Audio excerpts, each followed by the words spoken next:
I'm Clayton He, and my work address is at State Capitol, down the road. Mr. Sykes? What is the present position you hold?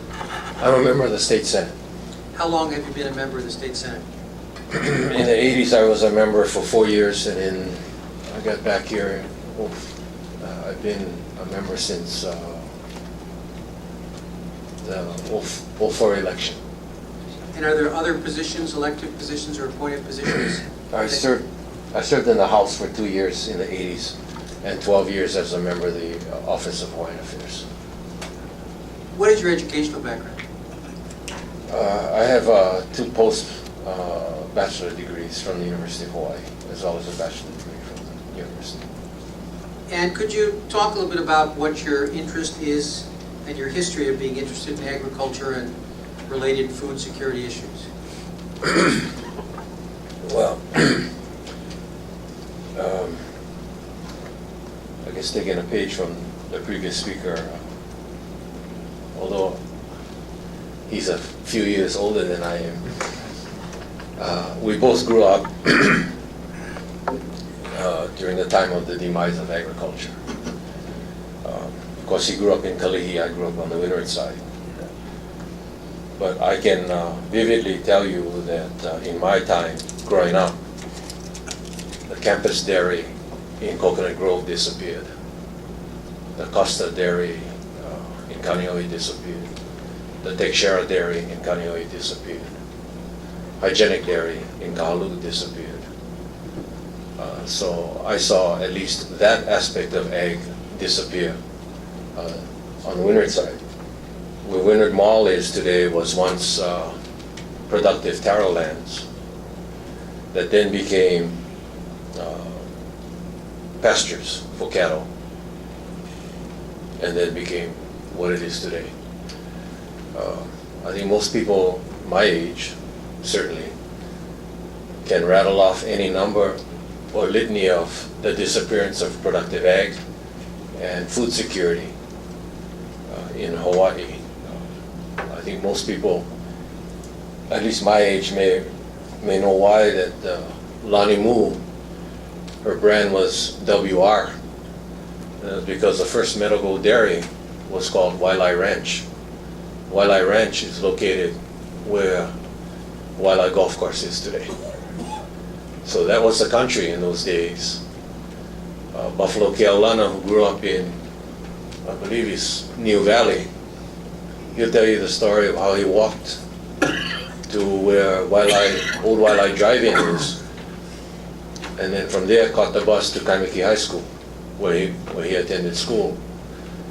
From Waialae Drive-In out to Hawaii Kai, what we know as Hawaii Kai today, was a dirt road. Our farmers, by Kaimiki, where my dad grew up, was pikake farms and beehives because of the kiawe trees, and pig farms and dairies. And slowly but surely they moved east until George Santos was the last pig farmer being evicted by Kamehameha Schools for the development of Kalama Valley. Even in this lifetime, we hear of the fear of small farmers being imposed upon by large landowners, such as at the end of Hawaii Kai Drive or Lunalilo Drive, Home Road, where they still manage to make a living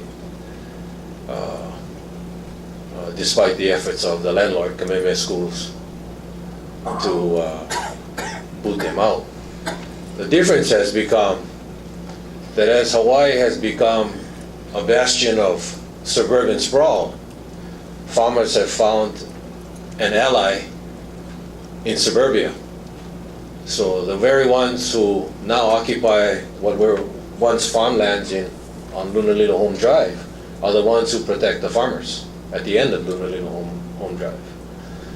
So it's taken, as a previous speaker said, a lifetime to understand what has happened to food security in Hawaii and why we find ourselves, and we will find ourselves, the day is coming when a natural disaster will occur in Hawaii, probably on this island, and people are going to panic.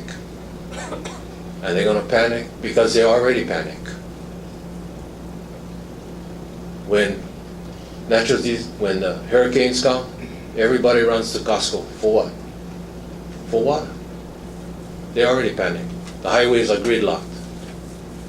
And that's a result of suburban sprawl and poor planning and the inability of leaders, political leaders and members of commissions to stand up and say that that is enough. Why did you choose to intervene in this particular matter pending before the Land Use Commission? Well, there's several reasons. Much of it is from the statement that I just made.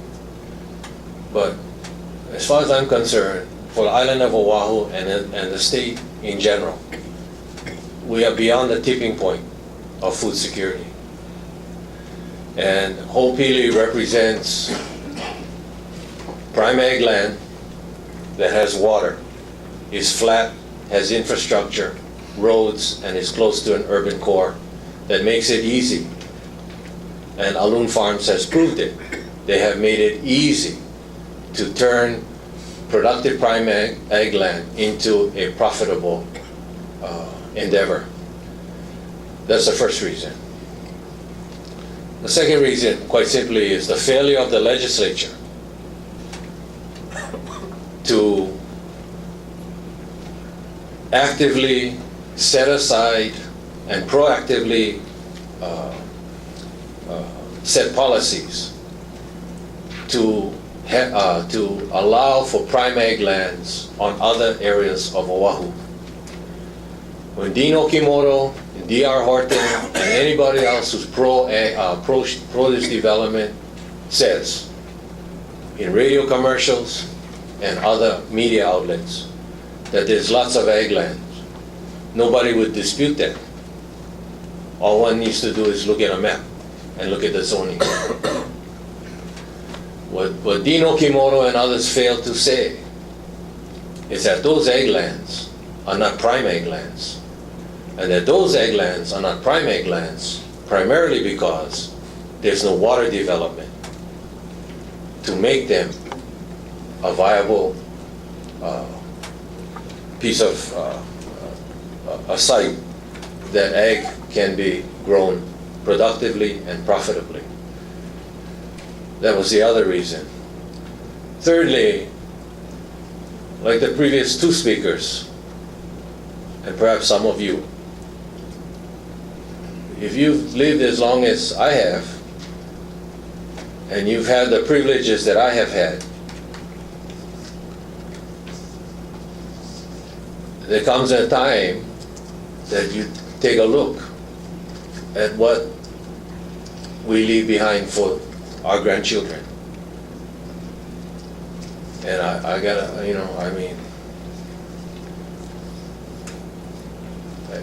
if a picture's worth 1,000 words, all you need to do is drive to Waianae and take any picture you want, Makai of the freeway, and that's worth 1,000,000 words. And that's not the Hawaii I grew up in. That's not the Hawaii I want to leave for my grandchildren.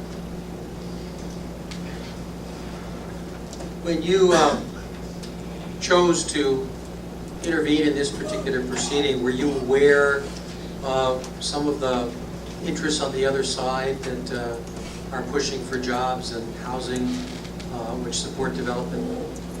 Yes, this is not an easy. This has not been an easy effort. Many of my friends are construction workers. I myself was a member of Local 368. Local 368 allowed me to go to college. Because I was a member of Local 368, I went to college. I knew what I didn't want to do for the rest of my life. Put a shovel in my hand. My mother was a member of Local 5. She didn't scrub toilets, but she did take your name and she did wear a flower in her hair and she did wear a smile when she came to work. My father was a member of UPW. He started at water supply as a pipe fitter helper because that's all he had was offered to him. When he retired as the longest serving member of water supply because he was committed to his job. Many of my friends are wearing brown t-shirts. And I understand. But I also understand that there's over 20,000 homes that can be built yesterday. And they should be built before this project is approved, if it is approved. Banking projects like this only extends poor policy decisions of policymakers, which includes the Land Use Commission. What are you asking of and recommending to the commissioners with respect to the disposition of this petition? Well, I hope you forgive me. I need to use my glasses for this. And I didn't bring my reading glasses, but these dark glasses are bifocals. You know, subchapter 8 of your own rules, the Hawaii Administrative Rules, Title 15, and I'm sure you all know it. Section 6 says, lands in intensive ag use for 2 years prior to the date of filing of a petition or lands with a high capacity for intensive ag use shall not be taken out of agriculture district unless the commission finds that either that the action will not substantially impair actual or potential ag production in the vicinity of the subject property or in the county or state, or is reasonably necessary for urban growth. This project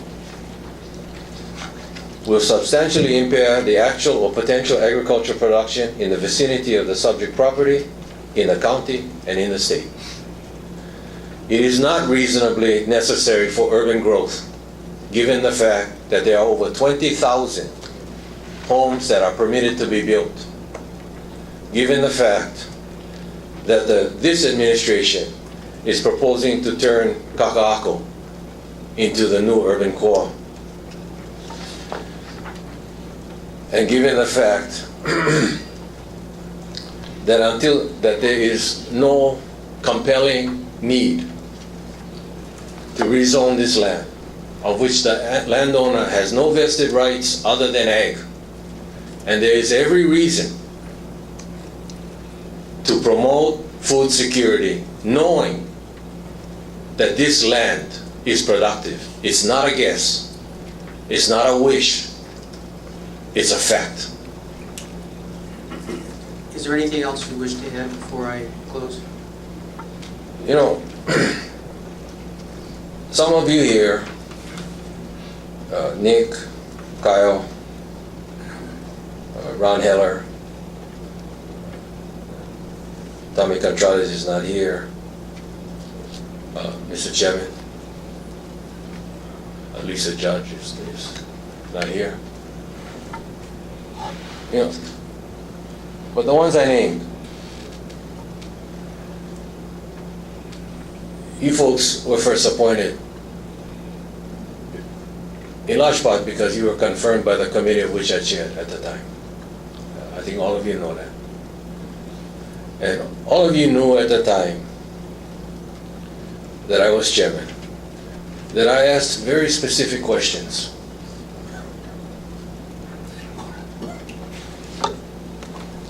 And the questions came from this book, this pamphlet, Hawaii, the past 50 years, the next 50 years, by George R. Ariyoshi. You're referring to your Exhibit 61B, which has already been admitted into evidence. Thank you. You know, I can say that I was always a big fan of Governor Ariyoshi, especially when I started as a young 20-something-year-old in 1982 when I was first elected. But maybe through my life, through getting older and as Governor Ariyoshi got older, he started to put some of his thoughts into writing. And there were some things that during the confirmation that I quoted verbatim. And I would like to enter them into the record. He said, at the beginning of statehood, our system of land management was the envy of all other governmental jurisdictions.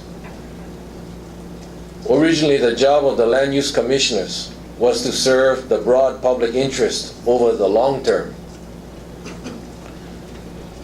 He said, when I came into office, I appointed a representative of the League of Women Voters to the commission because the League had worked hard on understanding land use decisions. I also appointed a young Hawaiian activist, he's referring to Colette Machado, who spoke eloquently from the Hawaiian cultural viewpoint about the land. I felt her views needed to be represented. He continued, today the intent and functioning of the land use law has been extensively subverted. The commission membership prominently includes a realtor, a development lawyer, and a corporate lawyer. Members with large constituencies that are similarly tied to development, such as electrical contractors and carpenters union. The Commission's executive director previously headed the Land Use Research Foundation, a lobbying group for developers and large landowners. The decisions of the Land Use Commission to urbanize go a long way toward explaining why the number of construction workers in Hawaii has doubled in the past decade, and why the general public is increasingly disturbed by the congestion that results from overly rapid development. Contrary to the original idea of the land use law, the public is substantially shut out of the process. The Commission's quasi-judicial proceedings, intended to elicit thoughtful and well-informed testimony, have been limited participation to only those with direct interest in the outcome. Attorneys examine, cross-examine, and redirect the examination of witnesses as if in a court of law. Developers seeking rezoning arrive with attorneys, consultants, and expert witnesses to pursue their agenda, but the public interest is not represented. The most widely embraced goal of the land use law was the preservation of prime ag land. The collapse of plantation agriculture is at the heart of our confusion on how to manage land today. In 1978, the Constitutional Convention mandated protection of agricultural important lands, but that mandate has not been satisfactorily implemented. I'll end with two last statements that he made. We should be doing all we can to diversify agriculture, but we are not. When farmland is rezoned, urbanization is nearly irreversible. The land is no longer available for farmers. The best protection of ag land is productivity and profitability. Farms that make money are much less in danger of being rezoned. Agriculture, in turn, virtually guarantees the preservation of open space. I asked, in some small measure, these parts of what I just read to you. All of you, and I have your testimony to the committee, testify to support, in some way or another, prime ag land. Some of you, like Nick Davis here, did so as a member, I'm almost going to quote him verbatim, as a longtime member of a Kama'aina family. I understand the passion of land and the preservation of land. Others, like Mr. Heller, went through great, I don't want to say pains because that may not be proper, but you took a lot of time to express to me, as chairman, your views on the protection of prime ag land and following the law. I guess that's because you're a lawyer. So I would ask you folks to recall what you said to the Senate when you were confirmed. Because I think all of you also know that as chairman, Dwayne Kanuha did not succeed. And I can't remember the other guy's name. I know he ran for office before from Maui. Real nice guy. He also did not receive my approval, but he succeeded by a vote of 14-11 or something like that. And that was, and my strong feeling was because whenever the vote came up to take prime ag land out, they voted yes. You don't have, I would say to you folks, well, maybe your job is hard, but quite frankly, your job is not hard. I don't say it to be unkind to you folks. It may be complicated, but the job is not hard. The last thing I would say is about the developers. I think they're well-meaning people. I've gotten to know Mike Jones, who I found out is a constituent of mine. And his wife Pam Jones, like me, have a passion for horses. But with all due respect, putting farms in gulches, giving the whole family a five-year lease, and maybe Alex Sue will find this objectionable, but giving him what he always wanted, an indefinite lease for his processing plant, to flip him over, is not right. And I'm not saying this because I believe it to be true. I'm saying this because I know it to be true. I've talked to Alex Sue. And I will say this, uncategorically. But for this intervention, Alex Sue would not likely have gotten that indefinite lease. The whole farms would not likely have gotten a 5-year lease. And ask them if they can go to the bank on a 5-year lease. They'll laugh at you. Thank you. No further questions? Petitioner. No questions. No questions. Dr. Dudley, no question. Sarah Clubs. Commissioners, questions? Thank you for your testimony, Senator. Thank you, Mr. Chairman.